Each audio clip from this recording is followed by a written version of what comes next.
While there's never been an invasion on U.S. soil, and popular consensus is that it could never happen because of our geographic location and our military might, the world is much different today than it has been in the past. It might not be hypersonic missiles or something akin to storming the beaches of Normandy, but some of these enemies could already be here. I recently watched a movie, and not a very good movie, mind you, but it brought up some interesting points. What if it wasn't one enemy storming the beaches of Los Angeles or hypersonic missiles? What if it was some sort of coordinated attack? What if some of these people are already here? And if these sleeper cells are just waiting for the right time?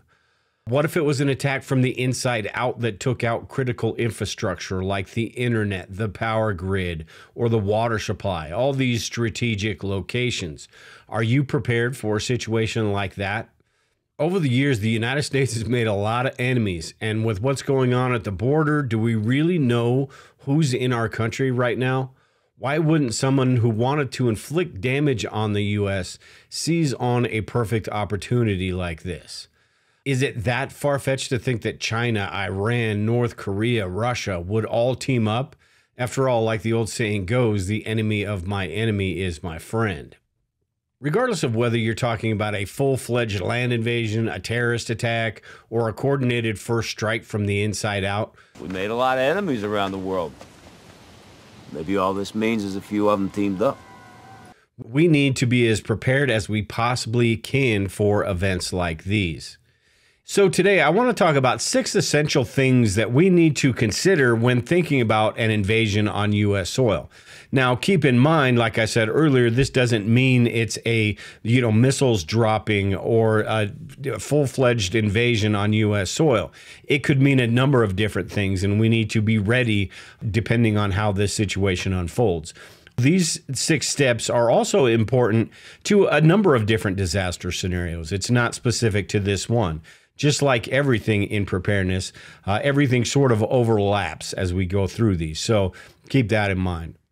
Now, the first one I have on the list is home defense. And the reason that this is first is because without the ability to defend what is yours, without the ability to protect what you have, everything else is basically irrelevant. If you have a year's worth of food stored, a bunch of water stored, a bunch of guns and ammunition, and all those different things, it's sort of irrelevant if you can't protect those, because all of that food, all of those guns, and all that water are going to belong to somebody else. So being able to defend and protect as much as possible your property is crucial in a situation like this or any situation.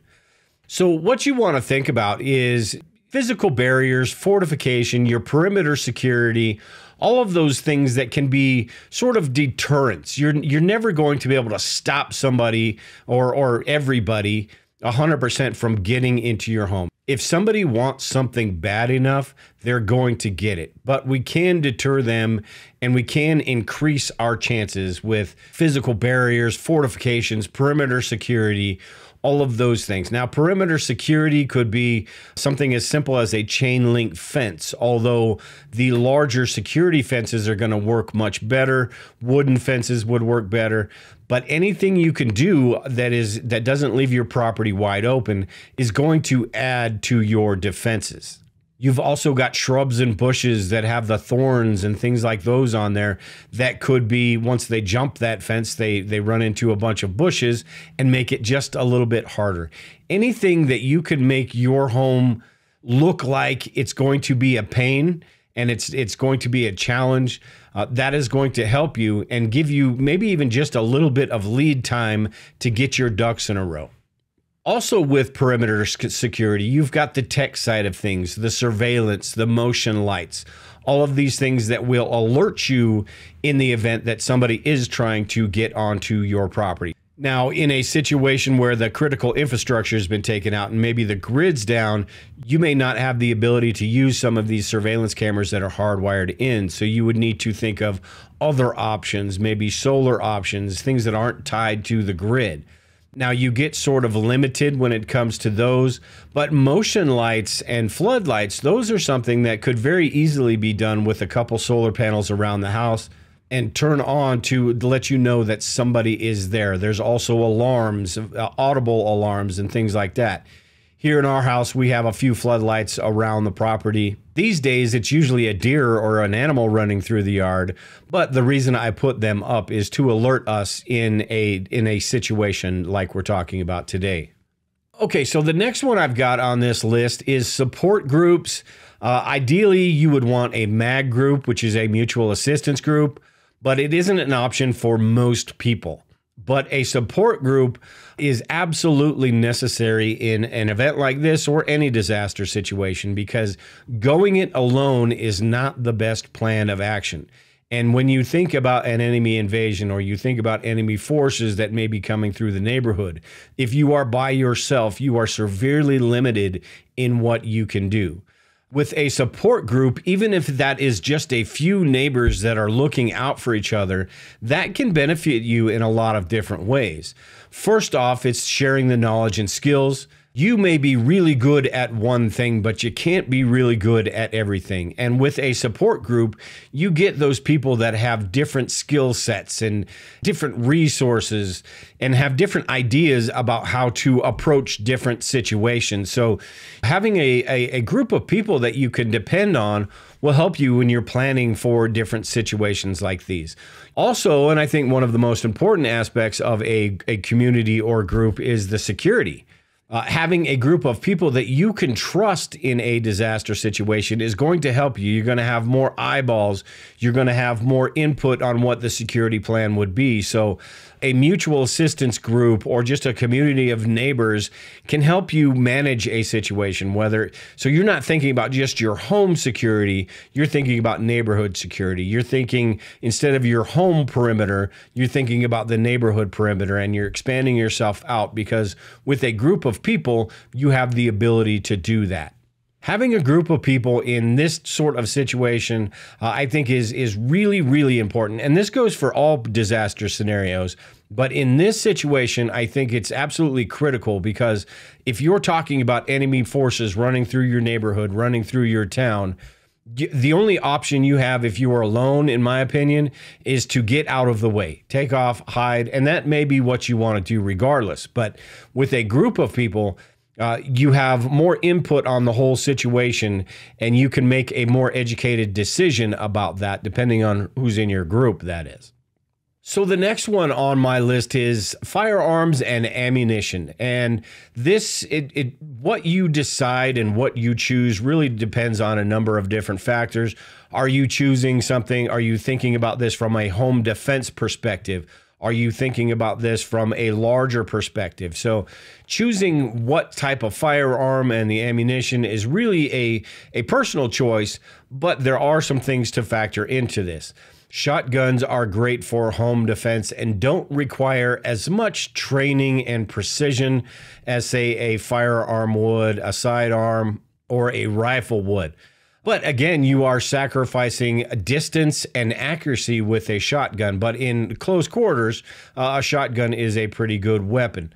Handguns also are suitable for close quarter combat. They're portable. They're easy to conceal.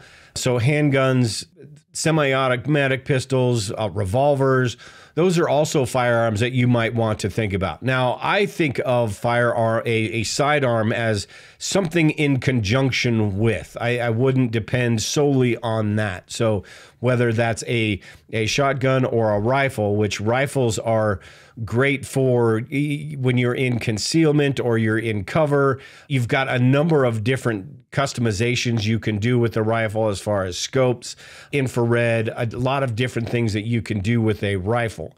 Now, talking about a bug out situation, you are sort of limited with that rifle, and you also have short-barreled rifles. But with short-barreled rifles and all of these, you need to think about the legal situations in the state that you live.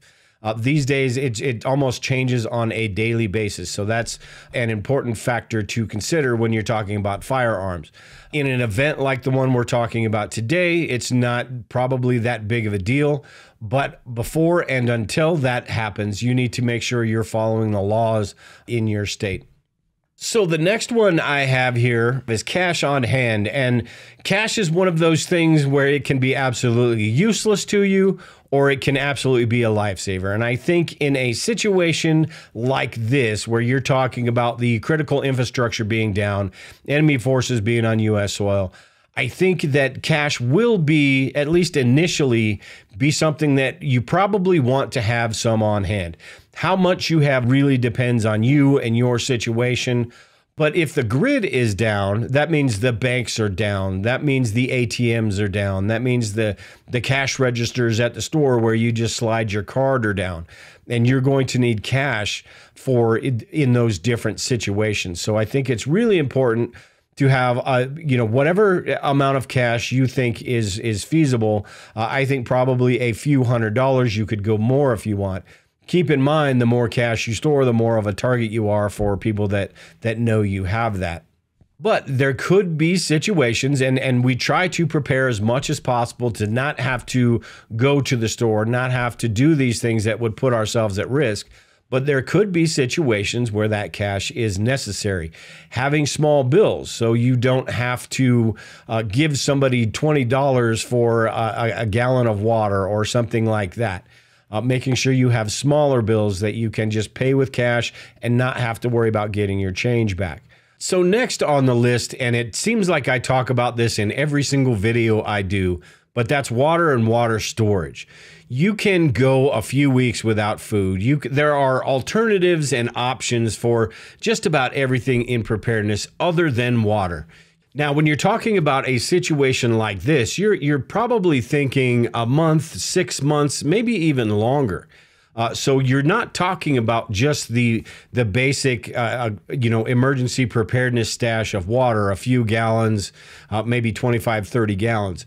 What you're talking about is enough water to last you 30, 60, 90 days at the very least. So you're talking about hundreds of gallons of water.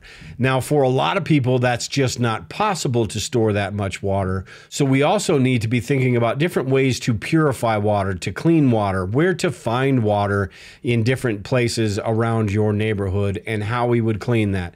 You've got parks, ponds, streams, rivers. It really depends on your geographic location, what you can find. But look around your neighborhood and scout everything out and see what might be available to you.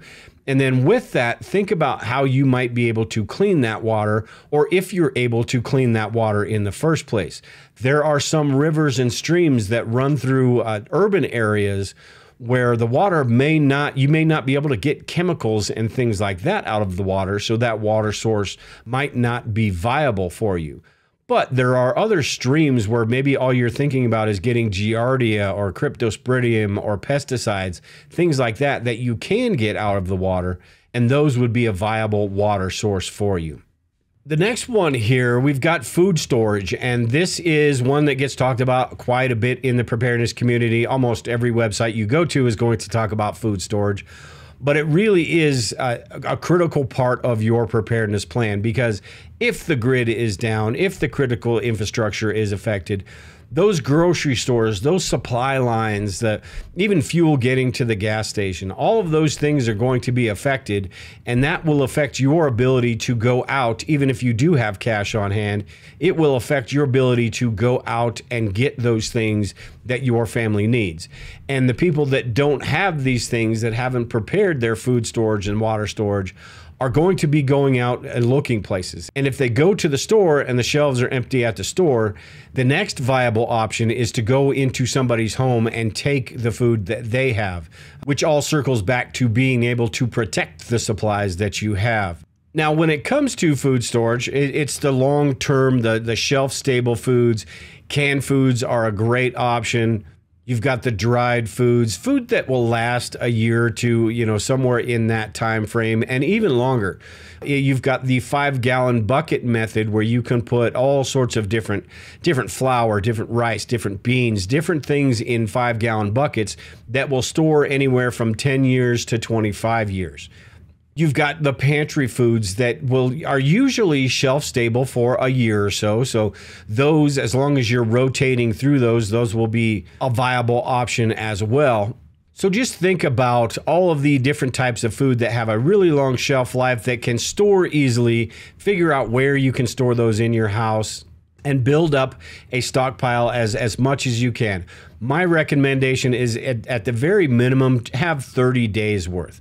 When you're thinking about a situation like this, how things could unfold, you could be talking months down the line. You could be talking things still going on after a year or so. So build up as much as you can given your living situation.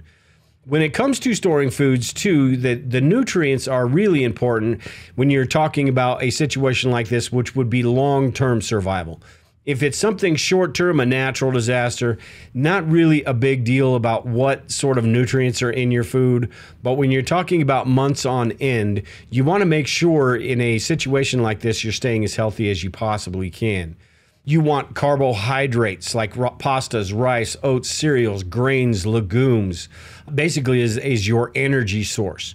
You want the proteins like the canned meats, the chicken, the tuna, the salmon, beans, nuts, and seeds. Things like that are good sources of protein. Protein is good for wound healing and your immune system and overall body function. Protein is just one of those essential things. Carbohydrates, proteins, and the next one is fats, I think are the three most important. You've got cooking oils, nuts, seeds, canned fish that are packed in oils. A lot of different foods have all of these things included in them. So it's one of those things where you need to read the ingredients on the packages and find out if you're getting enough of each of these. But these three right here are going to give you the energy and keep you strong enough to be able to withstand whatever might happen in a situation like this. This is not a disaster scenario where the grid goes down and you're going to be sitting on your butt for a few days with twiddling your thumbs with nothing to do. A situation like this may require you to be fairly active, even if it's just setting up defenses around your home, digging trenches, things like that. There could be a lot of things going on, and you need to be able to have the energy for that. So the food storage and what's in your food storage is important. If you've got 14 shelves of ramen noodle, probably not going to cut it going into month 3 of a disaster situation. All right, so the last one I have here on this list is medical supplies, and this doesn't mean it's the least important, it's just the last on this list. And medical supplies, regardless of what disaster situation you're talking about, are super important because you never know when accidents happen, and a small situation could be made a whole lot worse by not taking care of that. So medical supplies include the bandages and the tape and all of those different things, having the different kits, the trauma supplies that you might need, but also it includes the medications that you might need, the antibiotics. And there are a few different places where you can get prescription medications. You can get extended prescriptions on the prescriptions that you already have. Jace Medical is one of those. You can get antibiotics. There are there are more options these days than there have been in the past to get those things. Also, over-the-counter medications sometimes get overlooked when you're talking about Imodium or just the things that we're eating all this strange food, we're doing all these things we're not usually doing, and our body is going to have to adjust to that. Diarrhea could be a major problem in some sort of SHTF situation, dehydration, things like that. So you want to make sure that you have the over-the-counter medications that you're going to need to handle those situations. The medications, the medical supplies, all of those things I think are really important because in a situation like this, yes, the hospitals might be available, they may be overrun, they may be dangerous, and they may be non-existent at all. So the more you can take care of yourself, the more you can take care of at home, the better off you are going to be in a situation like this. And this is also something we need to learn, just like the firearms. Learn these skills, take the classes, learn how to do all of these different wound dressings and bandaging, trauma skills and things like that. So learn all of these things before it comes to a situation like this, and that will also make you a more valuable member of any sort of community or anything like that. All right, so I know there's probably 100 other things that go on this list as well, but I didn't want to make this video an hour and a half long. if you have any ideas, any thoughts, anything that I missed in this video, leave a comment below about what you would, what might be necessary in a homeland invasion or situation like we've been talking about today. Also, leave me a comment and tell me how likely you think a situation like this is. Because for most people, this is just out of the realm of possibility. The United States would never be attacked. We've never been attacked before, and it's not going to happen now. But I think there are different situations where this could be plausible. Like I said, we don't know who's coming over the border. We don't know what sort of sleeper cells might be here already. And we need to be prepared for the fact, just like 9/11, we never gave that a second thought, but that happened. Something could happen, and it could just be your area, your state, your town, your county. It could be something very small, but it still affects you. It could be something that affects multiple states. Or it could be something that is a first strike type of thing, take out the critical infrastructure and make it easier to get back in. Like I mentioned in that movie, they talked about the sonic waves, the Havana syndrome. They talked about a few different things that happened, and none of them really had to do with boots on the ground. But it basically disabled the whole United States. Now, that is a Hollywood script, and that is a movie, and it wasn't a very good movie at that. But it did bring up a lot of good thought-provoking ideas that we should be thinking about when it comes to an attack on U.S. soil and the things that could happen here. So, like I said, if you've got any comments, I appreciate it if you just leave them below, let me know. But with that, take care and prepare, everyone, and we will talk to you all later.